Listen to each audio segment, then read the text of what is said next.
नमस्कार साथियों, स्वागत है आप सभी का। मैं अभिषेक, आप है मेरे साथ में 19 तारीख के करंट अफेयर के बारे में जानकारी लेने के लिए।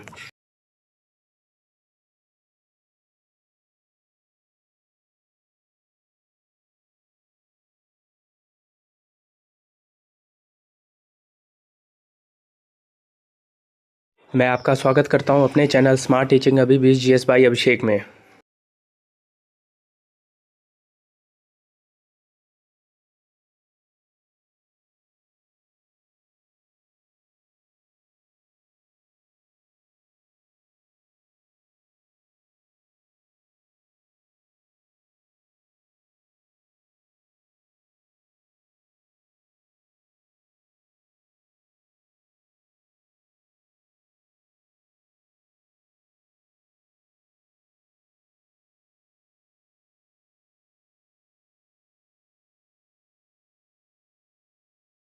दिन बुधवार, दिनांक 19/3/2025। हमारा मिशन आपका सिलेक्शन। इसी थॉट के साथ शुरू करते हैं 19 तारीख का करंट अफेयर।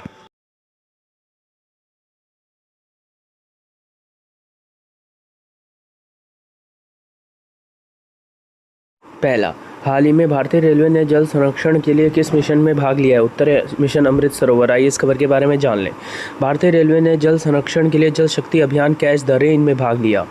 जल शक्ति अभियान ये भारत सरकार द्वारा जल संरक्षण और जल प्रबंधन के लिए शुरू किया गया यह अभियान है। भारतीय रेलवे की भागीदारी। भारतीय रेलवे ने इस अभियान में सक्रिय रूप से भाग लिया और जल संरक्षण के लिए विभिन्न उपाय कर रहा है। उपाय: वर्षा जल संचयन। रेलवे वर्षा जल संचयन के लिए तालाब, गड्ढे आदि बना रहा है। भूमिगत जल स्तर को बढ़ाना। रेलवे बंजर भूमि में तालाब बनाकर भूमिगत जल स्तर को बढ़ाने का प्रयास कर रहा है। जल संरक्षण जागरूकता। रेलवे जल संरक्षण के महत्व के बारे में जागरूकता बढ़ाने के लिए भी कार्य कर रहा है।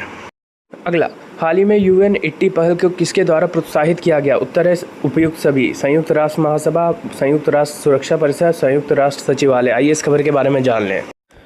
UN80 पहल क्या है? संयुक्त राष्ट्र महासचिव एंटोनियो गुटेरेस ने UN80 इनिशिएटिव की घोषणा की, जिसका उद्देश्य 80 वर्षीय विश्व संगठन की कार्यक्षमता में सुधार करना और इसे अधिक किफ़ायती बनाना है।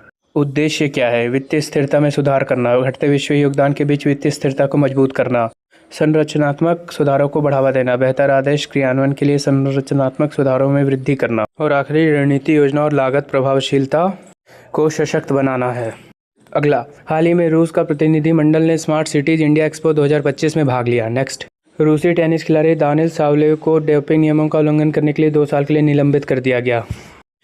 नेक्स्ट, हाल ही में उत्तर प्रदेश में दिव्यांगों के लिए विशेष स्मार्ट स्कूल की शुरुआत ग्रेटर नोएडा में की। नेक्स्ट, हाल ही में 3 दिवसीय फिट इंडिया उत्सव न्यू दिल्ली में संपन्न हुआ। नेक्स्ट, हाल ही में डेविन स्टीवन कोहेन का निधन हो गया, वे लेखक थे। नेक्स्ट, हाल ही में स्टुअर्ट युंग ने त्रिनिदाद एंड टोबैगो देश के प्रधानमंत्री के रूप में शपथ ली है।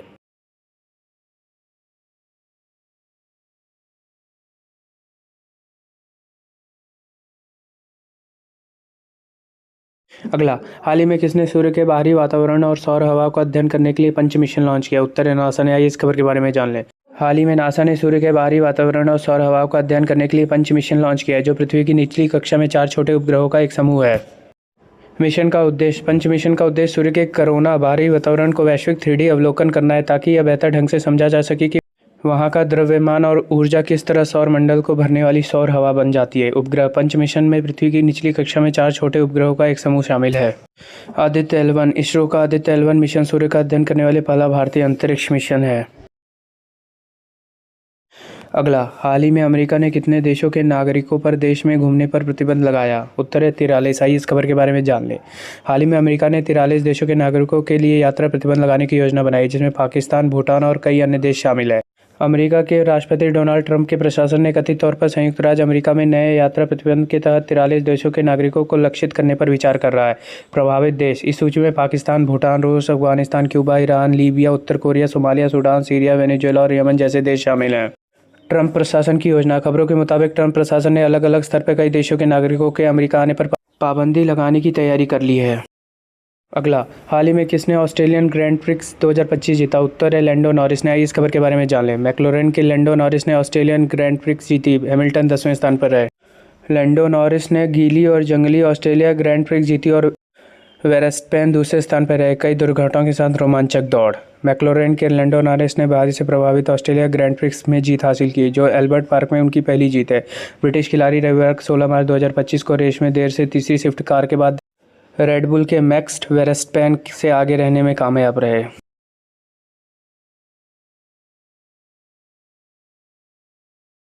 अगला, हाल ही में भारतीय रिजर्व बैंक को ब्रिटेन के लंदन में सेंट्रल बैंक ने किस पुरस्कार से सम्मानित किया गया? उत्तर, डिजिटल ट्रांसफॉर्मेशन अवार्ड 2025 से। आइए इस खबर के बारे में जान लें। लंदन में बजा आरबीआई का डंका, मिला डिजिटल ट्रांसफॉर्मेशन का अवार्ड। पीएम मोदी ने बताया सराहनीय उपलब्धि। भारतीय रिजर्व बैंक को ब्रिटेन के लंदन स्थित सेंट्रल बैंकिंग की ओर से डिजिटल ट्रांसफॉर्मेशन अवार्ड 2025 से सम्मानित किया गया। अवार्ड 2025 के लिए चुने जाने पर प्रधानमंत्री मोदी ने रविवार को भारतीय रिजर्व बैंक को बधाई दी। पीएम मोदी ने सोशल मीडिया प्लेटफॉर्म एक्स पर आरबीआई की पोस्ट को कोट करते हुए लिखा कि यह सराहनीय उपलब्धि है जो शासन में इनोवेशन और दक्षता को दिखाती है। पीएम मोदी ने आगे लिखा कि डिजिटल इनोवेशन भारत के डिजिटल इकोसिस्टम को मजबूत बना रहा है। अगला, हाल ही में किस राज्य के कांगेर घाटी राष्ट्रीय उद्यान को यूनेस्को की अस्थायी सूची में शामिल किया गया? उत्तर है छत्तीसगढ़ के। आइए इस खबर के बारे में जान लें। हाल ही में छत्तीसगढ़ राज्य के बस्तर जिले में स्थित कांगेर घाटी राष्ट्रीय उद्यान को यूनेस्को की विश्व धरोहर स्थलों की अस्थायी सूची में शामिल किया गया है। स्थान, छत्तीसगढ़ के बस्तर जिले में। विशेषता, यह अपनी जैव विविधता, घने जंगलों और गुफाओं के लिए जाना जाता है। यूनेस्को की सूची, इसे यूनेस्को की विश्व धरोहर स्थलों की अस्थायी सूची में शामिल किया गया, जो इसे विश्व धरोहर स्थल बनाने की दिशा में एक महत्वपूर्ण कदम है। अन्य, कांगेर घाटी राष्ट्रीय उद्यान को 1982 में राष्ट्रीय उद्यान का दर्जा मिला था। गुफाएं, यहाँ 15 से अधिक चूना पत्थर की गुफाएं, जिनमें कुटुम्बसर, कैलाश और डंडक गुफाएं प्रमुख हैं। अगला, विश्व उपभोक्ता अधिकार दिवस 2025 का विषय क्या था? उत्तर है स्थायी जीवन शैली के लिए एक उचित परिवर्तन। आइए इस खबर के बारे में जान लें। विश्व उपभोक्ता अधिकार दिवस 2025 थीम, इतिहास और महत्व। विश्व उपभोक्ता अधिकार दिवस हर वर्ष 15 मार्च को उपभोक्ताओं के अधिकारों को बढ़ावा देने और उनके संरक्षण को सुनिश्चित करने के उद्देश्य से मनाया जाता है। यह दिन उपभोक्ता संबंधी मुद्दों को उजागर करने, उनके अधिकारों के प्रति जागरूकता बढ़ाने और बाजार में निष्पक्ष व्यापार प्रथाओं को बढ़ावा देने का एक महत्वपूर्ण अवसर प्रदान करता है।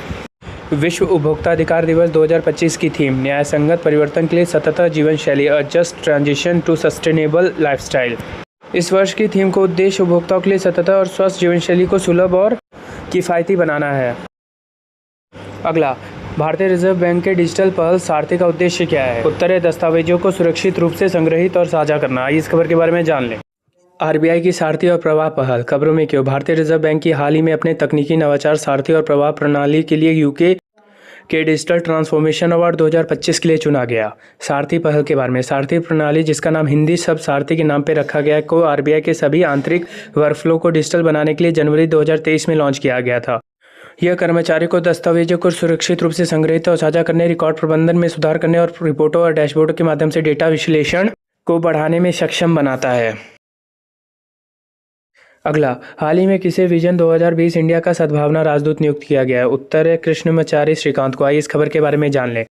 कृष्णमचारी श्रीकांत को विजन 2020 इंडिया के लिए सद्भावना राजदूत नियुक्त किया गया है। भारतीय क्रिकेट टीम के पूर्व कप्तान और बल्लेबाज कृष्णमचारी श्रीकांत को विजन 2020 इंडिया का सद्भावना राजदूत नियुक्त किया गया, जो देश भर में अंधत्व को करने के लिए समर्पित एक पहल है।